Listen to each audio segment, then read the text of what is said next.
సరే, జనక మహారాజు ఏ విధంగా అయితే యజ్ఞం చేయటానికి ఆ భూమిని దున్నుతూ ఉన్నటువంటి సమయంలో ఆ నాగలికి సీతా అమ్మవారు ఎలా అయితే అయోనిజగా ఉద్భవించారో, ఇక్కడ ఆకాశరాజు కూడా యజ్ఞం చేయటానికి భూమిని దున్నటం మొదలుపెట్టారట.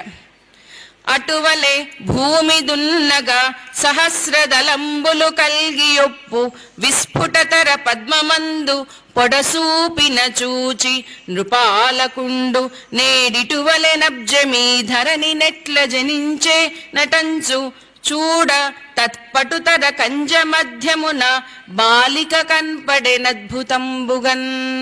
ఈయన కూడా ఆకాశరాజు కూడా యజ్ఞం చేయడం కోసంగా భూమి దున్నుతూ ఉంటే ఒక పద్మములో బాలిక కనిపించిందిట. ఏమిటా ఇదేమిటి, పువ్వులో ఏమిటి, బాలిక కనిపించడం ఏమిటి, బాలికామణి అని ఆశ్చర్యపోతూ ఉన్నటువంటి సమయంలోనే ఒక అశరీరవాణి పలికిందనమాట.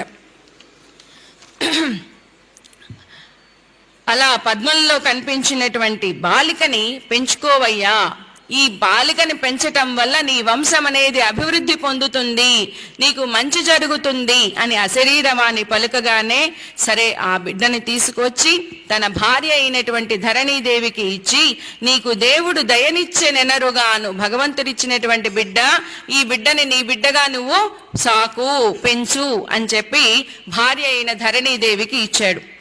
సరే, అలా కన్యకామణి వచ్చిందో లేదో ఆమెకి వెంటనే ధరణీదేవి గర్భం దాల్చిందట. ఈమె ఎవరు?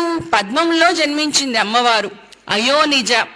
మరి ఏమిటి వారికి, ఆమెకి ఏమని పేరు పెట్టాలి అని అంటే ఇక్కడ మనకి వరాహ పురాణంలో చెప్తున్నారు.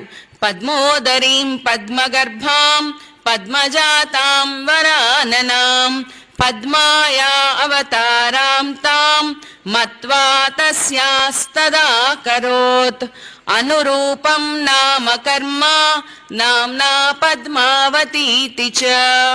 ఎవరైనా ఆమెకి, ఆ పిల్లకి ఏమని, నాగటి చాలులో వలన జన్మించింది గనక సీత అని పేరు పెట్టారు. ఇక్కడ అమ్మవారు పద్మములో జన్మించింది కనుక ఆ బాలికకి పద్మావతి అనేటటువంటి పేరు పెట్టారట. పేరు పెట్టి ఆ తర్వాత ఆమెకి సకల విద్యాభ్యాసాలని చెప్పించారు.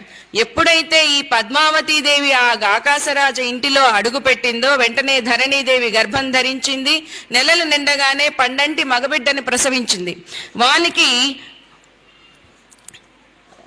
వసుదాసుడు అనేటటువంటి పేరు పెట్టారు. ఇద్దరిని చక్కగా పెంచి పెద్ద చేస్తూ ఉన్నాడు ఆకాశరాజు.